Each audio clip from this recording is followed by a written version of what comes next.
میں چاول دینے چچی کے گھر پہنچا تو حالات بڑے ہی سازگار نظر آئے۔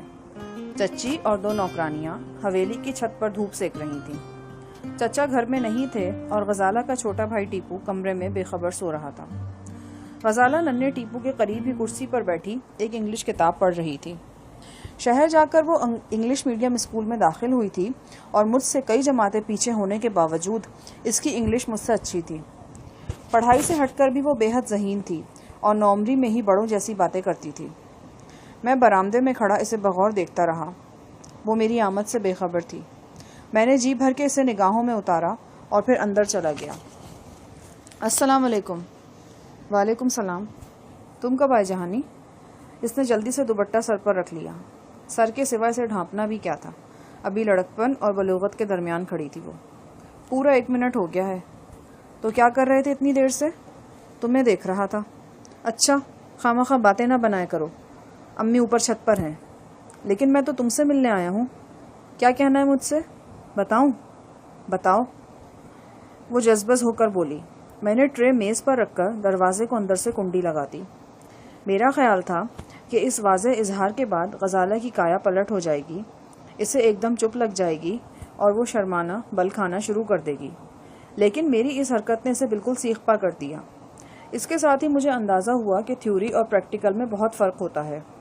میرے شہری کزن کا پڑھایا ہوا پہلا سبق ہی غلط ثابت ہو گیا تھا، لیکن اب تیر کمان سے نکل چکا تھا۔ پیچھے ہٹنے کے بجائے مجھے بہتر نظر آیا کہ آگے بڑھوں اور سینے میں مہینوں سے جاری کشمکش کو کسی نتیجے پر پہنچا دوں۔ میں نے آگے بڑھ کر غزالہ کو باہوں میں لے لیا۔ مجھے اس کے جسم سے کچے آموں کی خوشبو آئی۔ مجھے لگا جیسے میں ابھی باب حشمت کے باغ کے پیڑ سے اترا نہیں ہوں۔ عجب دیوانگی سی طاری ہو گئی مجھ پر۔ اس کا نوخیز شاخ سا جسم میرے جذبات کے تند جھونکوں میں لچک کر دوہرا ہو گیا۔ پھر یہ شاخ زیادہ لچکی تو پلٹ کر شائیں سے میرے رخسار پر آ پڑی۔ اس نے مجھے تھپڑ مارا تھا۔ وہ مجھے دھکیل رہی تھی، مار رہی تھی، مجھ پر چلا رہی تھی۔ میں نے گھبرا کر اس کا منہ بند کر دیا۔ تھپڑ کھا کر ایک دم جیسے میں ہوش میں آ گیا تھا۔ مجھے احساس ہوا کہ کنڈی لگانے کی سنگین غلطی کے بعد میں غزالہ کو دبوچنے کی سنگین ترین غلطی بھی کر چکا ہوں۔ ایک دم ہی میرے جذبات کا چڑھا ہوا دریا ایک خشک آب جو بن گیا۔ میں نے دیکھا غزالہ کی قمیض 2 جگہ سے پھٹ چکی ہے اور اس کا چہرہ لال بھبوکا ہو رہا ہے۔ اس کے ہونٹوں پر میری ہتھیلی کی مہر تھی، ورنہ وہ چلا چلا کر پوری حویلی یہاں جمع کر لیتی۔ میں سرتاپا کانپنے لگا۔ مجھے معاف کر دو غزالہ، مجھ سے غلطی ہو گئی، تمہیں خدا کا واسطہ ہے کسی کو کچھ نہیں بتانا۔ میں نے اسے چھوڑا تو وہ ایک جھٹکے سے دور جا کھڑی ہوئی۔ اس کی آنکھوں میں نیلی آگ روشن تھی۔ میں نے ایک ڈری سہمی نگاہ بند دروازے پر ڈالی اور اس کے سامنے ہاتھ جوڑ دیے۔ میں شرمندہ ہوں غزالو، مجھ سے غلطی لگ گئی، مجھے معاف کر دو۔ تم جو قسم چاہو مجھ سے لے لو، آئندہ میں تمہیں آنکھ اٹھا کے بھی نہیں دیکھوں گا۔ وہ بالکل خاموش کھڑی رہی، ساکت و جامد۔ میں جانتا تھا اس کی خاموشی گفتگو سے زیادہ مہلک ہے۔ اپنی بات پر اڑ جانے کا اس کا یہ ایک مخصوص انداز تھا۔ میں نے چچا چچی تک کو اس کے اس انداز کے سامنے بے بس دیکھا تھا۔ میں سمجھ گیا کہ وہ مجھے معاف نہیں کرے گی اور میری اس حرکت کا ڈھنڈورا ابھی پوری حویلی میں پیٹ دے گی۔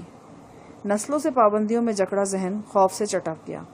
ایک لمحے کے لیے وڈے میاں کا چہرہ میری نگاہ میں گھوما اور میرے دل میں آئی کہ اپنے راز کو راز رکھنے کے لیے اس لڑکی کو قتل کر دوں، مگر میں ایسا نہیں کر سکتا تھا۔ میرے ہاتھوں پر ابھی قتل کی لکیریں بننا شروع نہیں ہوئی تھی۔ ابھی ان ہتھیلیوں پر ایک نیک ماں کے بوسے چمکتے تھے۔ پھر یہ لڑکی جو زہر آلود تلوار کی طرح میری آنکھوں کے سامنے تھی، میری محبت ہی تو تھی۔ میں اسے کیسے مار سکتا تھا؟ میں اس کے سامنے بس گڑ گڑا سکتا تھا اور اپنے گناہ کی معافی طلب کر سکتا تھا، اور میں نے یہ سب کچھ کیا۔ یہاں تک کہ جب وہ اپنی پھٹی ہوئی قمیض کے ساتھ باہر جانے لگی اور مجھے اپنا انجام نظر آیا تو میں رو دیا، لیکن وہ کسی روبوٹ کی طرح سیدھی چلتی ہوئی کمرے سے نکل گئی۔ آنکھوں سے جذبات کی پٹی ہٹنے کے بعد مجھے اندازہ ہوا کہ میں خوفناک چکر میں پھنس گیا ہوں۔ وڈے میاں نے معاف کرنا سیکھا ہی نہیں تھا۔ دوسری طرف چچی سے بھی کسی خیر کی توقع نہیں تھی۔ وہ تو ہمیں ذلیل و خوار کرنے کے لیے کسی بھی موقع کی طاق میں رہتی تھیں۔ میں نے گھر پہنچ کر اپنے کزن فاروق کو اس سانحے کے بارے میں بتایا تو وہ ہنس دیا اور ہنستے ہنستے لوٹ پوٹ ہو گیا۔ تم میرے چوغا دو شاہ جہان، اس گاؤں میں رہ کر شادولے کے چوہے بن گئے ہو۔ چھوٹا سا دماغ ہے تمہارا بالکل، اور اس سے بھی چھوٹا دل۔ یہ لڑکیاں ایسے ہی نخرے دکھایا کرتی ہیں، تم دیکھنا کسی کو بھنک بھی نہیں پڑنے دے گی، اگر پڑے گی بھی تو نہ ہونے کے برابر۔ اور تم نے کیا بھی کیا ہے؟ لیکن وہ تو پھٹی ہوئی قمیص کے ساتھ باہر نکل گئی تھی۔ اوے گھامڑ، صرف تجھے دکھانے کے لیے۔ باہر جاتے ہی اس نے اپنی قمیص چادر سے ڈھانپ لی ہوگی۔ آج رات میں وہ قمیص کہیں ٹھکانے لگ جائے گی اور روز حشر تک اس کا پتہ بھی نہیں چلے گا۔ فاروق نے جو کچھ کہا حقیقت اس کے بالکل برعکس نکلی۔ شام کی اذان سے پہلے پہلے یہ خبر چچا کی حویلی سے نکل کر پورے جلکوٹ میں پھیل گئی کہ وقار احمد کے بیٹے نے چچا کی بیٹی سے زیادتی کی ہے۔ میرے پاؤں تلے زمین نکل چکی تھی۔ میرے ذہن میں فوری یہی بات آئی کہ جلکوٹ سے بھاگ جاؤں۔ میری ماں بیرونی دروازے کے پاس کھرے میں بیٹھی چاولوں والا دیگچا دھو رہی تھی۔ ابھی وہ اس واقعے سے بے خبر تھی، لیکن کسی بھی لمحے یہ خبر اس کے کانوں میں بھی پہنچنے والی تھی۔ میں نے مکان کی عقبی دیوار پھلانگی اور ایک ایسی گلی میں آ گیا جو آگے جا کر کھیتوں سے جا ملتی تھی۔ نیم تاریک گلی میں دوڑتا ہوا میں چند قدم ہی آگے گیا تھا کہ کچھ آوازیں آئیں اور میرے دائیں بائیں سے وڈے میاں کے کارندے نمودار ہو گئے۔ ان کی تعداد 10-12 سے کم نہیں تھی۔ 2-3 کے ہاتھ میں بندوقیں تھیں اور اتنے ہی لاٹھیوں سے مسلح تھے۔ غالباً انہوں نے مجھے گھر کی دیوار پھلانگتے دیکھ لیا تھا۔ ساتھ والی گلی میں دوڑتے ہوئے وہ میرے سر پہ پہنچ گئے تھے۔ وہ 2 اطراف سے نمودار ہوئے تھے۔ میرے عقب میں سپاٹ دیوار تھی اور سامنے ایک جوہر۔ شفق کی سیاہی مائل سرخی جوہر کے پانی میں منعکس ہو رہی تھی۔ ایک بچہ 2 بھینسوں کو دھکیل دھکال کر جوہر سے باہر نکال رہا تھا۔ جوہر کے کنارے کوڑے کرکٹ کے ڈھیر پر چند بطخیں بڑی متانت سے ایک قطار میں چلی آ رہی تھیں۔ سب کچھ ویسا ہی تھا جیسے میں روز دیکھتا تھا۔ صرف میں جانتا تھا کہ میرے سینے میں کیا ہلچل مچی ہوئی ہے اور میرے سر پر کیا قیامت ٹوٹنے والی ہے۔ میں بھاگ کر بطخوں کے درمیان سے گزرا۔ وہ کائیں کائیں کرتی دائیں بائیں لپکیں۔ میں نے جوہر میں چھلانگ لگائی اور اندھا دھند پاؤں چلاتا دوسرے کنارے کی طرف بڑھنے لگا۔ مجھے اپنے عقب میں وڈے میاں کے کارندوں کی غلیظ گالیاں سنائی دیں۔ ان میں سے چند ایک نے میرے پیچھے ہی چھلانگیں لگائیں اور کچھ کلاوا کاٹ کر دوسرے کنارے کی طرف بڑھے تاکہ اگر میں جوہر پار کر لوں تو مجھے روکا جا سکے۔ میرے جوہر پار کرنے کی نوبت ہی نہیں آئی۔ میرے پیچھے پانی میں کودنے والوں نے جوہر کے عین وسط میں مجھے دبوچ لیا۔ یوں لگا جیسے میں ایک دم فولادی ہتھوڑوں کی زد میں آ گیا ہوں۔ وہ مجھے مار رہے تھے، اٹھا اٹھا کر پانی میں پھینک رہے تھے اور ماں بہن کی بدترین گالیاں دے رہے تھے۔ میرے منہ میں خون کا نمکین ذائقہ گھلنے لگا۔ میری قمیص پھٹ گئی اور غوطے کھا کھا کر دم آنکھوں میں آ گیا۔ مجھے اندازہ ہوا کہ جوہر کے کناروں پر بہت سے لوگ اکٹھے ہو گئے ہیں اور میری درگت بنتی دیکھ رہے ہیں۔ اس وقت ذہن کو تکلیف کا احساس اتنا نہیں تھا جتنا بے عزتی کا تھا۔ یہ سوچ سوہانے روح ہو رہی تھی کہ ابھی چند لمحوں میں میری نیک نام ماں کو اور میرے بیمار باپ کو میری حالت کا پتہ چلنے والا ہے۔ بڑے میاں کے کارندے مجھے کھینچتے ہوئے پانی سے باہر لائے اور بے دریغ پیٹنے لگے۔ مجھے یاد نہیں کہ میں احتجاج کر رہا تھا، اپنی صفائیاں پیش کر رہا تھا یا انہیں گالیاں دے رہا تھا۔ ہاں، اتنا یاد ہے کہ میں مزاحمت کر رہا تھا اور ابھی تک اسی کوشش میں تھا کہ کسی طرح ان کے نرغے سے نکل کر بھاگ جاؤں۔ ایک سخت ہاتھ نے میرے پھٹے ہوئے گریبان کو دبوچ رکھا تھا۔ ایک ہاتھ کی نہایت ظالمانہ گرفت میرے بھیگے بالوں پر تھی اور ایک ہاتھ شلوار کے نیفے میں تھا۔ یہ ہاتھ اور ایسے ہی کئی ہاتھ مجھے وڈے میاں کی حویلی کی طرف کھینچ رہے تھے اور دھکیل رہے تھے۔ ارد گرد لوگوں کا ہجوم تھا۔ کچھ ڈری ہوئی نگاہیں تھیں اور کچھ تماشا دیکھتی ہوئی آنکھیں۔ ان آنکھوں اور نگاہوں میں ہر گھڑی اضافہ ہو رہا تھا۔ قصبے کی فضا میں جیسے کھلبلی سی مچ گئی تھی۔ دروازے دھڑ دھڑ کھل رہے تھے اور لوگ لپک لپک کر باہر آ رہے تھے۔ میرے ذہن نے پکار کر کہا، شاہ جہان، وہ جو سب کچھ تو ان گلی کوچوں میں ہوتے دیکھ رہا ہے آج تجھ پر بیتنے والا ہے۔ تیرے گلے میں جوتیوں کے ہار ڈالے جانے والے ہیں اور تجھ پر ملامت کے ڈونگرے برسنے والے ہیں۔ کیا تو نے کبھی ایسا تصور کیا تھا کہ تیرے ساتھ ایسا ہوگا؟ کہیں ایسا تو نہیں کہ یہ سب کچھ ایک ڈراؤنا خواب ہو اور ابھی ایک چیخ کے ساتھ تیری آنکھ کھلنے والی ہو؟ کاش یہ خواب ہو، کاش۔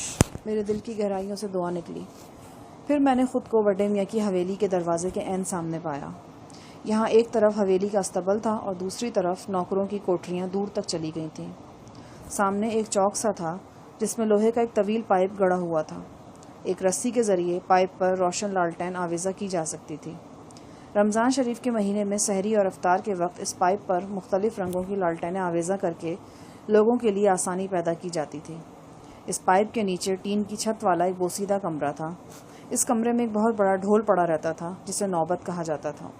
یہ نوبت صرف خاص مواقع پر بجائی جاتی تھی اور میں دیکھ رہا تھا کہ جل کوٹ کی یہ مشہور نوبت جس کی آواز 2 کوس تک جاتی ہے آج میرے لیے بجنے والی ہے۔ تھوڑی دیر بعد میں نے وڈے میاں کو اپنے سامنے پایا۔ وہ حویلی کے بجائے اس گلی سے برآمد ہوا جو ہمارے محلے میں جاتی تھی۔ جیسا کہ بعد میں معلوم ہوا وہ اس وقت میری چچی سے مل کر آ رہا ہے۔ چچا اس وقت گھر میں نہیں تھے، وہ قصبے سے باہر گئے ہوئے تھے۔ وہ ہوتا تو شاید میں اپنے عبرتناک انجام سے بچ جاتا، نہ بچتا تو میری سختی ہی کچھ کم ہو جاتی، لیکن چچا وڈے میاں کو نہیں ملا۔ وڈے میاں کی ملاقات صرف چچی سے ہوئی اور چچی میرے کیس کو جتنا سنگین بنا سکتی تھی اس نے بنا دیا۔ نہ مجھے اس سے رعایت کی توقع تھی اور نہ اس نے کی۔ وڈے میاں کے اختیار میں پھانسی دینا نہیں تھا، ورنہ وہ یقیناً میرے لیے موت کا پروانہ بھی جاری کرا لیتی۔ اس کی زبان سے میرے لیے لفظ نہیں، زہر میں بجھے ہوئے تیر نکلا کرتے تھے، اور یہ بھلے وقتوں کی بات تھی۔ آج تو میں اس کی بیٹی کی قمیص پھاڑ آیا تھا، آج وہ برق بن کر مجھے خاکستر بھی کر دیتی تو کم تھا۔ وڈے میاں نے خون بار نظروں سے مجھے گھورا۔ میں نے کچھ کہنا چاہا، لیکن خون آلود ہونٹ کپ کپا کر رہ گئے۔ نسل در نسل خون میں سرایت کرنے والا خوف ذہن کو جکڑ چکا تھا۔ میں بے گناہ ہوتے ہوئے بھی خود کو گناہگار سمجھنے پر مجبور تھا۔ تاہم دل میں ایک آس بھی تھی، شاید وڈے میاں مجھ پر رحم کرے، میرے سفید پوش باپ کی کوئی نیکی کام آ جائے، میری تہجد گزار ماں کی کوئی دعا لگ جائے، یا میری خاندانی شرافت کے کچھ رعایتی نمبر مل جائیں۔ لیکن ایسا کچھ بھی نہیں ہوا۔ اپنے خاندان کی بیٹی کے خون سے ہاتھ رنگنے کے بعد چودھریوں نے کسی کو معاف نہ کرنے کی قسم کھائی تھی۔ وڈے میاں کے ایک اشارے پر اس کے ڈشکروں نے مجھے اٹھا کر اوندھے منہ پختہ فرش پہ پٹک دیا، اور تیل میں بھیگے ہوئے چرمی کوڑے سے بے دریغ میری کھال ادھیڑی جانے لگی۔ یہ بڑی ظالم مار تھی۔ مجھے یاد ہے میں گلا پھاڑ پھاڑ کر چیخ رہا تھا۔ بے عزتی کے احساس پر جسمانی اذیت کا احساس غالب آ چکا تھا۔ اس دن مجھے پتہ چلا تھا کہ اچھے بھلے جاندار لوگ کوڑے کھا کر وڈے میاں کے پاؤں میں کیوں لوٹنے لگتے ہیں اور کیوں رحم کی بھیک مانگنے لگتے ہیں۔ میں انہیں بزدل سمجھتا تھا، لیکن آج پتہ چلا کہ وہ بزدل نہیں، بدنصیب تھے۔ کوڑے کی وہ مار مجھے آج تک یاد ہے، اور اس مار کی چند ایک نشانیاں آج بھی میری پیٹھ پر موجود ہیں۔ اس کے بعد بھی کئی دفعہ لڑائی بھڑائی میں میرا کوڑے سے سامنا ہوا، لیکن جو اذیت وڈے میاں کے خاندانی کوڑے میں رچی تھی کسی اور کوڑے میں نہیں پائی۔ اس بے پناہ اذیت کی ایک اور وجہ میری سمجھ میں آتی ہے۔ میں اس وقت ایک نوخیز لڑکا تھا، جلد ریشم کی طرح ملائم تھی، ماں باپ نے کبھی کاٹا چبھنے کی بھی تکلیف نہیں ہونے دی تھی۔ ایسے میں وڈے میاں کا کوڑا جھیلنے کے لیے قوت برداشت کہاں سے آتی تو کہاں سے آتی۔ پھر بھی میں نے وڈے میاں کے آگے ہاتھ جوڑے، نہ فریاد کی، بس اپنے ہی رب کی دھنا دھن پر رقص بسمل کرتا رہا۔